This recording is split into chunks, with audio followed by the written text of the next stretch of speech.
Back to my channel. कैसे हो सभी? होप सब अच्छे होंगे। इस वीडियो में मैं एक मॉक अटेम्प्ट करके आपको अप्रोच बताना चाहता हूँ। ठीक है, कि ये ऑली बोर्ड का मॉक है। फर्स्ट वाला मॉक जो है वो फ्री होता है, तो प्रीलिम्स का मैं IBPS PO का मॉक आपके साथ सॉल्व कर रहा हूँ। और देखो, मेरे प्रैक्टिस का तो 2-3 साल हो गए, तो ज़्यादा कुछ एक्सपेक्ट नहीं कर सकता हूँ मैं खुद से, लेकिन मैं बस आपको अप्रोच बताना चाहता हूँ। क्योंकि मैं यदि खुद का बताऊँ ऑनेस्टली, तो ऐसा नहीं था कि इंग्लिश मेरे बहुत स्ट्रॉन्ग थे। मैंने भी गवर्नमेंट स्कूल से पढ़ी है, ठीक है, और क्लास 8 तक मैंने गवर्नमेंट स्कूल से पढ़ी है, तो वैसा ही था। ठीक है, बाद में जब आया तो स्ट्रगल मैंने भी करी है इंग्लिश को लेके, मैं बताऊँगा बाद में। लेकिन बैंकिंग को लेके क्या अप्रोच था मेरा, उस पर फ़िलहाल डिस्कस करते हैं। और मैं साथ में आपको ये भी बताऊंगा कि बहुत सारे लाइंस, बहुत सारे वोकैब, ये सब हमें नहीं पता होता है, स्टिल हम क्वेश्चन सॉल्व कर सकते हैं। ठीक है, और ज़रूरी नहीं है कि सबको सब कुछ आता ही है, पूरे मीनिंग आपको पता ही होना चाहिए तभी आप सॉल्व कर सकते हो, तो ऐसा बिल्कुल भी नहीं है। बस वो स्ट्रेटजी के साथ आप वीडियो देखना, ठीक है, जो मैं बताना चाहता हूँ। बढ़ते हैं आगे। सबसे पहले कौन सा मौका है? फर्स्ट वाला जो मौका है IBPS प्योर प्रीलिम्स का, तो इंग्लिश सेक्शन में इसका अटेम्प्ट करता हूँ। तो आगे बढ़ते हैं। देखो, सबसे पहले क्या है कि ये 4-5 वर्ड्स दिए हुए हैं। इसमें इनएप्रोप्रिएट या फिर रॉन्गली स्पेल्ड, या तो जो वर्ड है उसका मतलब जहाँ पे वो है उसका मीनिंग नहीं बैठ रहा है सेंटेंस के अकॉर्डिंग, या फिर वो उसका स्पेलिंग गलत है। तो ये जो इंस्ट्रक्शन है ना, आप ये जब मॉक प्रैक्टिस करेंगे, एग्ज़ाम देंगे, तो आपको ऑटोमेटिक पता लग जाएगा। तो इंस्ट्रक्शन पे आपको ज़्यादा टाइम नहीं देना है। आप ऊपर ऊपर से एक नज़र डाल लीजिए कि रॉन्गली स्पेल्ड या इनअप्रोप्रिएट वर्ड, ख़त्म। अब आप ये लेके बैठ गए कि in the question below a sentence is given with 5 word highlighted in bold, तो टाइम लगेगा। आपको लगेगा कि टाइम नहीं लगेगा, लेकिन मान लो 5 सेकंड भी जाता है तो क्यों वेस्ट करना है, जब आपको पता है कि रॉन्गली स्पेल्ड या इनअप्रोप्रिएट फाइंड आउट करना है, ख़त्म बात। आपको पूरा पढ़ना नहीं है।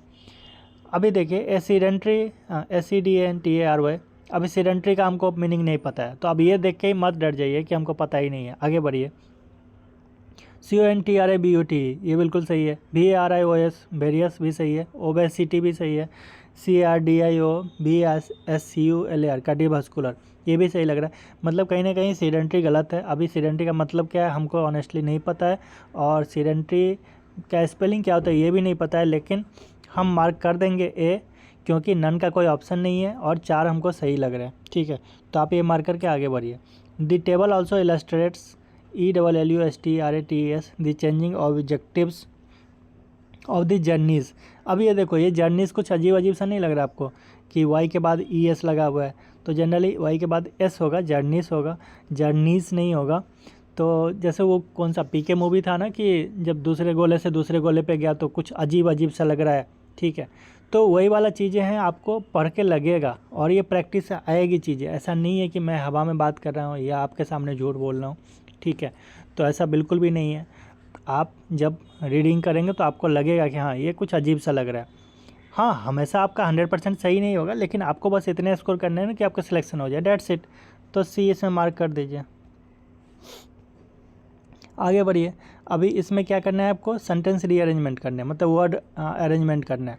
New data from the first spacecraft to land softly on the lunar far side is offering up fresh details about the part of the moon that is hidden from view on earth. ये बिल्कुल सही लग रहा है, कहीं ऐसा नहीं लग रहा है कि कोई उटपटांग दूसरे गोला का दूसरे गोला पे आ गया है वर्ड। ठीक है, तो ये आपको लाइन सही लग रहा है, तो नो रीअरेंजमेंट रिक्वायर्ड। अभी ये वाला देखो, डिस्क्रीट, ये वाला जो 1-2 क्वेश्चन रहते हैं ना, ये थोड़ा सा रहते हैं, ये मुझे भी थोड़ा टफ लगता है और गलती होने के भी चांसेस ज़्यादा होते हैं, क्योंकि 3 होते हैं ना, तो 1-2 तो आप इजीली फाइंड आउट कर लोगे, 1-2 में थोड़ा सा गलती होता है। तो देख लीजिए, आपके पास कोई ऑप्शन नहीं होता तो आप सॉल्व करिए, अदरवाइज इसको आप लास्ट के लिए छोड़ दीजिए। ठीक है, अभी ये एरर वाले क्वेश्चन है, 4-5 क्वेश्चन होते हैं एरर वाले।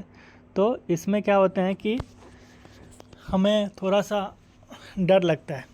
डर क्यों लगता है कि 4-5 क्वेश्चन में कोई एक ऐसा होगा जो नो एरर वाला रहता है, और हम नो एरर में भी एरर ढूंढ देते हैं। ठीक है, इतने टैलेंटेड होते हैं कि एरर हम ढूंढ देते हैं, और आप ही नहीं है सिर्फ, मतलब मैं खुद का बात करता हूँ कि हमारा भी वो गलत होता है जिसमें नो एरर होता है और हम एरर ढूंढ देते हैं। अभी फ़िलहाल बात करते हैं इस पर। ऐसे देखो 4-5 क्वेश्चन भी है ना, तो उसमें से यदि 5 क्वेश्चन में से 4 भी आपके सही हो रहे हैं, एक गलत भी हो रहा है, तो ठीक है, वो आउटपुट रेशियो आपका बैलेंस हो जाएगा। The commissioner said police were battling to stop. देखो 2 के बाद हमेशा V1 होता है ना, ये आपने रटे होंगे बचपन से। तो 2 स्टॉप्ड है तो यही गलत है, तो हम इसको मार करके आगे बढ़ जाएंगे, आगे नहीं पढ़ेंगे। The state has been ordered by the supreme court to release water and helping the distraught.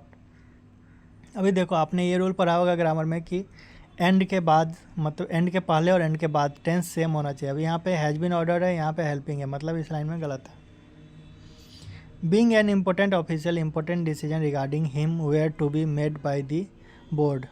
Being an important official, important decision regarding him were to be, ठीक लग रहा है ये यार, नो एरर लग रहा है। Carlos is the only one of those students who have avoided by the rules described in the year book. अब अवॉइडेड नहीं होता है, अवॉइड होता है ना, अवॉइड का V2 V3 अवॉइड ही होता है, अवॉइड बाय। अभी ये वाला हो गया कि फिल इन द ब्लैंक्स में आपको भरना है, तो इसमें एक आप ये करिए कि हिट एंड ट्रायल मारिए। हिट एंड ट्रायल बोलने का मतलब कि ज़रूरी नहीं है कि दोनों आपको मतलब दोनों फिलर लेके बैठने, एक से यदि आपका काम हो रहा है तो आप कर लीजिए, ठीक है। अब यहाँ पे देखो if necessary steps are taken to है मतलब V1 होगा, ठीक है। तो अभी सेकंड वाला हम देखते हैं option, correcting, noted, countering, addressing. भाई साहब सब में या तो ING है या ED है, मतलब V1 तो है ही नहीं, सिर्फ लास्ट वाले में है, तो हमको पढ़ने की ज़रूरत नहीं है, मीनिंग जानने की ज़रूरत नहीं है। 2 के बाद V1 लगता है, हम लगा दिए, ठीक है। The style was by the Persian gardens which are. अब यहाँ पे स्टाइल वाज है, तो वाज के बाद क्या होगा, V2 होगा। अभी क्रिएटेड, डिस्ट्रॉइंग तो होगा नहीं, मैनेज होगा नहीं, ओरिजिन्स होगा नहीं, मतलब या तो क्रिएटेड होगा या इन्फ्लुएंस्ड होगा, तो इस केस में आपको सेकंड वाला देखना पड़ेगा।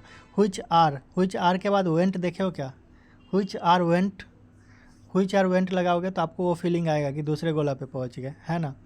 तो वेंट वाला होगा नहीं, तो एक ही बचा लास्ट में, कौन सा, C वाला ऑप्शन। एज द इपेडमिक, अभी इपेडमिक की बात हो रही है, तो इपेडमिक क्या होगा, इमर्ज्ड होगा, डिसअपीयर्ड होगा, ब्रोकआउट होगा, कंटेंट होगा, क्विकली होगा। Experts opinion, why it was happening, circulated. अभी सर्कुलेटेड क्या होगा, वाइडली होगा, नियरली तो होता नहीं है, ठीक है।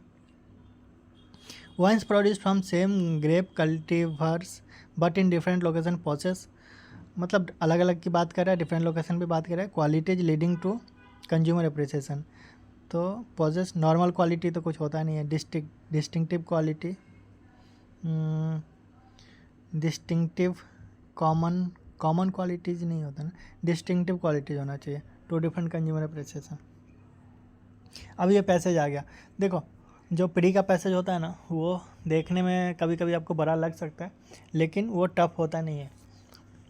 उसका रीज़न पता है क्या है, कि जैसे आप क्वेश्चन पढ़ेंगे ना, क्वेश्चन के सीधा सीधा आंसर आपको पैसेज में दिखा मिलेगा, ठीक है।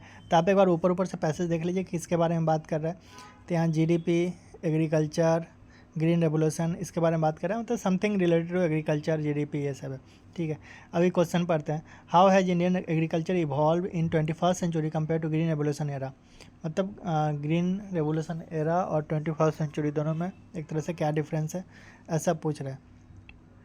तो अभी देखिए फर्स्ट पैसेज पढ़ना शुरू करते हैं, तो यहाँ पे हमको फर्स्ट पैराग्राफ में ही दिखा, 21st century is structurally dissimilar, diverse, stronger and superior to that one existed during the green revolution. अभी देखिए सीधा सीधा ये आंसर आपको दिख गया कि B वाला होगा, ज़्यादा कुछ एफर्ट भी नहीं डालना है आपको। तो प्री में ऐसा है, बस वही है कि आपको डरना नहीं है कि बड़ा पैसेज है तो कैसे करेंगे, कैसे पढ़ेंगे, तो ऐसे नहीं डरना है आपको। What does the passage suggest about the economic growth of India's agriculture sector in recent decade. अभी रिसेंट डिकेड की बात हो रही है, तो यहाँ फर्स्ट पैराग्राफ के लास्ट में देखो, however in the next 14 years 2000 to 2014 it leaped from 101 billion to 367 billion, registering an astonishing growth of 266 billion. In other words, the growth of agriculture in the last 14 years was 350%. अभी 350% की बात कर रहा है, और यहाँ पे आपको आंसर में A में ही वो ऑप्शन दिया हुआ है। Which of the following insights about India's evolving agriculture landscape can be drawn from the passage? अभी इसके लिए आपको मिक्स पढ़ना पड़ेगा पूरे, मतलब इसका आंसर आप एक जगह से नहीं दे सकते क्योंकि 3 पॉइंट दिया हुआ है। ठीक है, तो इसको अभी के लिए होल्ड कर लीजिए। अभी ये भी 3 वाला है तो थोड़ा होल्ड कर लीजिए। अभी ये वाला पहले कर लीजिए। Which of the following can be infer from the passage to be a challenge in India's agriculture sector? Declining food production due to urbanisation, नहीं। Lack of technological advancement in farming, difficulty in maintaining balance growth across traditional and high value agriculture. ठीक है, अभी पढ़िए इसको।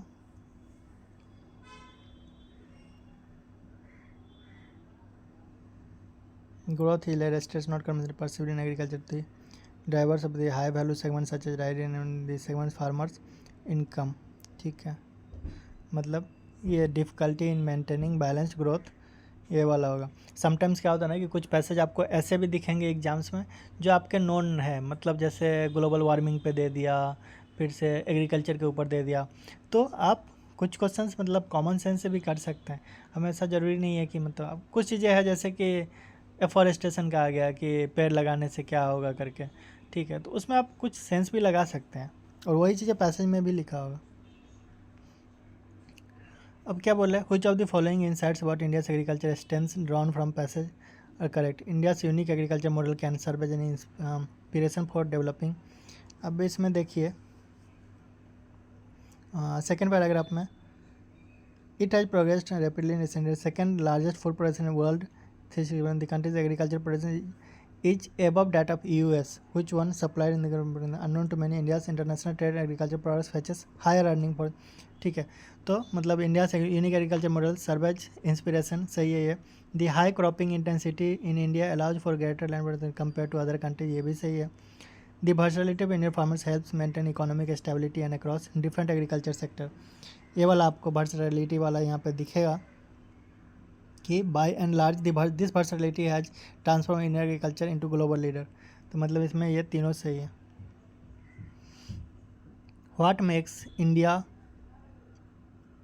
Agriculture sector uniquely resilient compare to other nation? तभी यहाँ पे है ना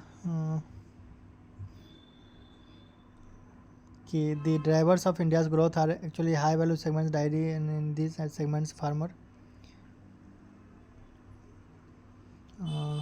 as a nation we have several strength that forces as well, topography, climate, soil, मतलब डाइवर्सिटी की बात कर रहे हैं। ठीक है, तो ये diverse agriculture landscape that allows year economic engagement, मतलब बी वाला।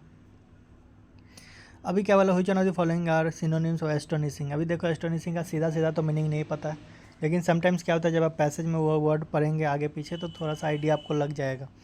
अभी इसमें जब पढ़ते हैं एस्टोनिशिंग फर्स्ट पैराग्राफ में, तो however in the next 14 years from 2000 to 2040 it lift from 101 billion to 367 billion, registering an astonishing growth of 266 billion. तो एस्टोनिशिंग मतलब समथिंग रिमार्केबल अचीवमेंट उस सेंस में। लेकिन जब आप ऑप्शन पे जाएंगे नॉन प्लॉज्ड और ब्लोन अवे, अब ये तीनों में से मेरे को किसी का मीनिंग नहीं पता है, तो ठीक है हम तुक्का नहीं मारेंगे, आगे बढ़ेंगे। अभी वर्सटाइलिटी का बात बोला है, तो वर्सटाइल मतलब क्या होता है कि एडेप्टेबिलिटी, एडेप्टेबल होता है, तो इसके लिए हम मार्क कर देंगे सीधा एडेप्टेबिलिटी। ये मीनिंग मेरे को पता था तो मैंने सीधा मार्क कर दिया। यदि नहीं पता है आपको तो आप जहाँ पे वो वर्ड लिखा हुआ है उसको पढ़िए। By and large this versatility अभी क्या बोल रहा है कि Indian farmers are multitasking, shift from each crop cultivators, मतलब कि शिफ्ट कर रहे हैं एक जगह से दूसरी जगह, मतलब एक फील्ड से दूसरे फील्ड शिफ्ट कर रहे हैं और वो उसमें एक्सेल हो रहा है, तो दिस मीन्स एडेप्टेबल है वो। ठीक है, तो आपको नहीं भी पता होता तो आप यहाँ पैसेज से उसका मीनिंग फाइंड आउट कर सकते थे।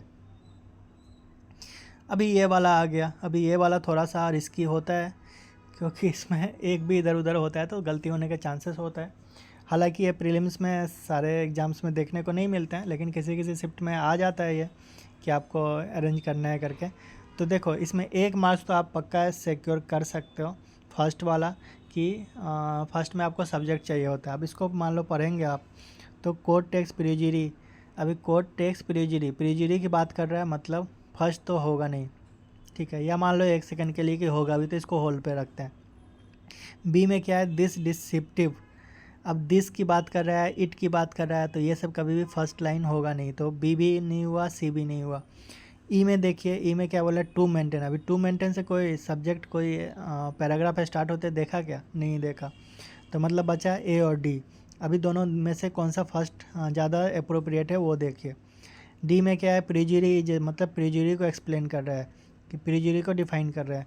और ए में प्रीजुरी की बात हो रही है, मतलब कहीं ना कहीं डी पहले होगा बाद में ए होगा, ठीक है। तो हम डी को मार्क कर दिए। अभी मान लो आप कंफर्टेबल नहीं हो तो आप एक मार्क करके छोड़ सकते हो, तो 5 में से एटलीस्ट आपको 1 मार्क्स तो आ जाएंगे। अभी मेरा यदि बात करें तो मैं थोड़ा सा इसमें रिस्क लेता हूँ। ऑफकोर्स हम हमेशा सही नहीं होता है, समटाइम्स गलत भी होता है, लेकिन ठीक है 5 में से 3 भी सही होते हैं तो मैं मानता हूँ कि ठीक है मेरे लिए वो सही है। तो कोई लॉजिकल मतलब तुक्का नहीं मारना है, आपको देखना है, अपने एफर्ट्स डालने हैं। अभी मैं देखता हूँ कि फर्स्ट प्रीजुरी वाला मैंने किया। Perjury is a serious offence that involves knowingly providing false information और lying under oath during a legal proceeding, ये हो गया। अभी प्रीजुरी का बात हो गया। अभी प्रीजुरी के बाद इट आएगा या दिस आएगा, तो दिस रिसिप्टिव एक्ट तो आना नहीं चाहिए, मतलब डी के बाद सी आना चाहिए, तो ये सी हो गया। सी के बाद क्या आएगा, सी के बाद दिस डिसिप्टिव एक्ट, मतलब बी आएगा, ठीक है। बी के बाद कोर्स टेक प्रीजुरी ए, उसके बाद लास्ट में जो बचा ई। देखते हैं ये सही होता है कि नहीं। इसमें क्या है कि आपको कॉलम 1 और कॉलम 2 को मैच करना है। तो पढ़ते हैं the food being serve by the college authorities in दी।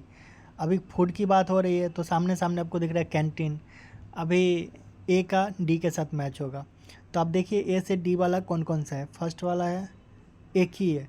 जब एक ही है तो बाकी पढ़ने की ज़रूरत है क्या, कि आप सोचो अब बी का किसके साथ मैच होगा, किसी के साथ, तो हमको क्या फ़र्क पड़ता है। हाँ मान लो ए से डी वाला 2-4 में होते, 2-3 में होते तो हम बाकी पढ़ते। अभी यहाँ पे एक ही में है तो हम मार्क करेंगे, आगे बढ़ेंगे। अब आप ये मत बोलना कि ये मॉक है इसीलिए दिख रहा है। एग्जाम में भी ऐसे आपको क्वेश्चंस दिखेंगे, और मैंने भी अटेम्प्ट करे हैं ऐसे क्वेश्चंस कि एक से हो जाता है, चाहे वो फिलर वाला हो या फिर ये कॉलम वाला हो। कभी कभी एक या कभी कभी 2 लगते हैं, तीनों पढ़ने की तो ज़रूरत होती नहीं है, ठीक है, तो हो जाता है काम। अभी आगे बढ़ते हैं। It is not easy to get a visa to the USA these days because of the new travel restriction. अभी सीधा सीधा दिख रहा है कि ए का एफ के साथ बनेगा। अभी ए के साथ एफ कौन कौन से में है, ए के साथ एफ, ए के साथ एफ एक ही में है, डी में, इसके अलावा किसी में है नहीं, तो हम बाकी देखेंगे नहीं, हम मार्क करेंगे और आगे बढ़ेंगे। Athletes use electrolyte drop to ward off nausea, dizziness और even more dangerous side tablets such as seizure और death that can come with a effects. अब देखो अभी तक तो हमको नहीं पता लगा था, लेकिन जैसे ही मैंने ये लाइन पढ़ी विथ ए इफेक्ट्स, अभी ए के साथ कभी प्लूरल देखा है क्या, ए के साथ एस लगा हुआ वर्ड्स देखा क्या, नहीं देखा होगा आपने, तो मतलब ई वाला तो गलत है। तो अब पहले मैं ये देख लेता हूँ कि ए के साथ क्या मैं डाल सकता हूँ। तो ए के साथ डैट डाल सकता हूँ क्या, नहीं, अजीब सा लगेगा, लगेगा यही कि दूसरे गोला पे आ गए। ए के साथ टैबलेट्स लगाएगा क्या, अरे भाई जब एस वाला ही लगाना होता तो इफेक्ट्स भी छोड़ देते, क्यों लगाएंगे। ए के साथ इवन लगा के देखे क्या, नहीं, ये भी नहीं बैठ रहा है। तो एक ही चीज़ बैठ रहा है कि ए के साथ हम ड्रॉप लगा सकते हैं with A drop in sodium levels. तो ड्रॉप मतलब ड्रॉप वाला जो है ए वो लास्ट में आएगा। अभी देखिए ए लास्ट किस किस में है, लो यहाँ पे आप फंस गए क्योंकि ए लास्ट में 2 पे, कोई बात नहीं, हम बी और डी को अभी के लिए होल्ड पे रखते हैं। अभी बी और डी में देखिए आपको सारे देखने की ज़रूरत नहीं है। अभी देखिए कि फर्स्ट वाला जो है एक में बी है एक में सी है, तो बी और सी को पकड़ पकड़ के मैं डाल के देख लेता हूँ कि ए में कौन सा फिट बैठता है। Athletes use electrolyte even to ward off. अभी इवन कुछ अजीब सा नहीं लग रहा है, इवन टू वार्ड ऑफ, तो यहाँ पे क्या होगा, सी वाला फिट बैठेगा कि इलेक्ट्रोलाइट टैबलेट्स की बात हो रही है, ठीक है। तो आप बी वाला मार्क करिए और आगे बढ़ जाइए। तो ये हो गए, मैं लास्ट क्वेश्चन पे पहुँच गया। अभी देखते हैं कि कौन कौन सा मेरे छूटे हैं। तो ये डिस्क्रीट वाला छूटा है, ये छूटा है, और क्या छूटा है ये, अच्छा हाँ, पैसेज में एक जो मैंने छोड़े थे इन्फेरेंस करने वाला, वो मैं देख लेता हूँ। Which of the following insights about India's evolving agriculture landscape can be drawn from the passage. तो इसको पढ़ते हैं अभी। The rise of high value segment has made agriculture more resilient by providing year round income. सही बात बोल रहा है, ये बोल रहा है कि हाँ एग्रीकल्चर में इंप्रूवमेंट हो रहा है, इनकम हो रहा है, अदर कंट्रीज इंस्पायर हो रहे हैं करके। Second paragraph. Traditional grain producing states like Punjab and Haryana have maintain their dominance. नहीं, बिल्कुल भी ये गलत है, क्योंकि यहाँ पे आपको लिखा हुआ है क्लियर कि no wonder the state of Uttar Pradesh undivided Andhra Pradesh and Maharashtra make up the top 3 in agriculture production, relegating grain centric states like Punjab and Haryana. मतलब पंजाब एंड हरियाणा को पीछे छोड़ दिया, ऐसा बोला है, मतलब 2 वाला गलत है। तो अभी 2 वाला गलत है, तो 2 वाला गलत हटा दीजिए। फर्स्ट में 2 है गया, सी में भी 2 है गया, डी में भी 2 है गया, बचा कौन? एक ही बचा, 1 एंड 3। तो हमको दिमाग ही नहीं लगाना है कि मतलब कौन सा वाला होगा करके, ठीक है। उसके बाद क्या है, which of the following statement about India agriculture leadership true, ठीक है। Non traditional agriculture states are now the primary contributor in India's agriculture GDP, बिल्कुल सही है। यहाँ पे यूपी, आंध्रा, ये सब की बात हो रही है। The green revolution states continue to be main producer, नहीं, बिल्कुल भी नहीं, वो पीछे है, मतलब 2 वाला हमारा गलत है। थर्ड क्या बोला, India's agriculture output now exceeds that of the United states. हाँ बिल्कुल, ये आपका सेकंड लाइन में, सेकंड पैराग्राफ में बोला है, country agriculture producer far above that of the US, मतलब 1 एंड 3, ये सही है, ठीक है। तो अभी मेरे 3 क्वेश्चन बच रहे हैं एस्टोनिशिंग, इसमें रिस्क लेना ज़रूरी नहीं है। तो ठीक है, यदि 27 हो गए हमारे तो मैं रिस्क नहीं लूँगा, छोड़ दूँगा। अदरवाइज़ देखो, मेरा अटैम्प्ट की यदि बात करें तो जनरली 29-30 ही रहते हैं, क्योंकि टाइम रहता है। इंग्लिश में आपको 20 मिनट टाइम है, सफिशेंट टाइम है। तो मेरा क्या होता था कि करते थे पेपर एक बार और लगता है यार 2-3 मिनट बच गया, तो ठीक है, वो मैं 2-3 भी जो बचते थे मार देता था। लेकिन अभी क्या है कि प्रैक्टिस भी छूट गई है, इतने टाइम हो गए हैं, तो थोड़ा सा सेफ खेल लेते हैं, ठीक है। अभी विंड वाले में क्या है, एक बार पढ़ लेते हैं। टाइम चला गया यार, चलो कोई नहीं। ये सबमिट हो गया, तो मेन मेरा इंग्लिश का ही ये था, बाकी सेक्शन पे कभी बाद में डिस्कस करेंगे। तो मैं सबमिट करके दिखा देता हूँ आपको कि कितना स्कोर आए हैं, और ज़्यादा तो उम्मीद कर नहीं सकते क्योंकि टाइम काफ़ी हो गया। अभी देखो कितना है, 22 राइट है, 5 रॉन्ग है, मतलब 22-5-27, 20.75 है। तो ठीक है, यदि 20 भी आता है और प्रैक्टिस इतना दिन हो गया मेरा छोड़े हुए, तो ठीक है। अभी देख लेते सबसे पहले कि गलत कौन कौन सा हुआ है। तो 8 नंबर में मैंने क्या किया था, नो एरर किया था, बीइंग एन इम्पोर्टेंट। अभी क्या लिखा है, the introductive part of sentence should contain a subject, thus it should be he being an important. हाँ सही में, ये एक ग्रामर का रूल है कि बीइंग से आप कोई सब्जेक्ट स्टार्ट नहीं कर सकते, तो यहाँ पे ही आना चाहिए, सब्जेक्ट आना चाहिए। उसके बाद क्या है, 24। हाँ देखो, ये वाला में गलत हुआ ना, जो ये वाला, तो ये वाला थोड़ा सा होता है, मतलब फर्स्ट वाला मेरा सही होगा शायद। देखो कहाँ गया, देखो फर्स्ट वाला सही होगा, डी से स्टार्ट हुआ। अभी डी के बाद बी, डी के बाद, अच्छा डी के बाद बी आएगा, प्रीजरी दिस डिस्क्रिप्टिव एक्ट। अच्छा प्रीजरी एक्ट की बात कर रहे हैं, तो ये मेरे 4 गलत हुए। तो इसका थोड़ा सा प्रैक्टिस पे है, थोड़ा सा प्रैक्टिस होता है तो सही हो जाते थे मेरे, इतने गलत नहीं होते थे। लेकिन चलो कोई बात नहीं, 20.75 दो मेरे नज़र में अच्छे मार्क्स नहीं है, लेकिन ठीक है, आपको सिलेक्शन से मतलब है। आप 20 इसमें आते हैं, 20 भी यदि आप रीजनिंग और क्वांट में लेके आते हैं तो 60 नंबर सही है, ठीक है। उससे ज़्यादा कट ऑफ शायद ही नहीं जाता है पीओ का। तो मेरा बस देखो, मार्क्स का कुछ नहीं था इस मॉक के थ्रू, मेरा बस आपको अप्रोच समझाना था कि कैसे आप हिट एंड ट्रायल लगा सकते हैं, जहाँ पे कुछ मीनिंग नहीं पता है तो उसको आप अटेम्प्ट कर सकते हैं, ठीक है। टाइम कहाँ पे सेव कर सकते हैं, तो ये मेरा मेन मकसद था। बाकी बताना आप वीडियो कैसा लगा, और यदि आपको कुछ हेल्प मिलती है तो शेयर करना दोस्तों के साथ। Bye bye, take care.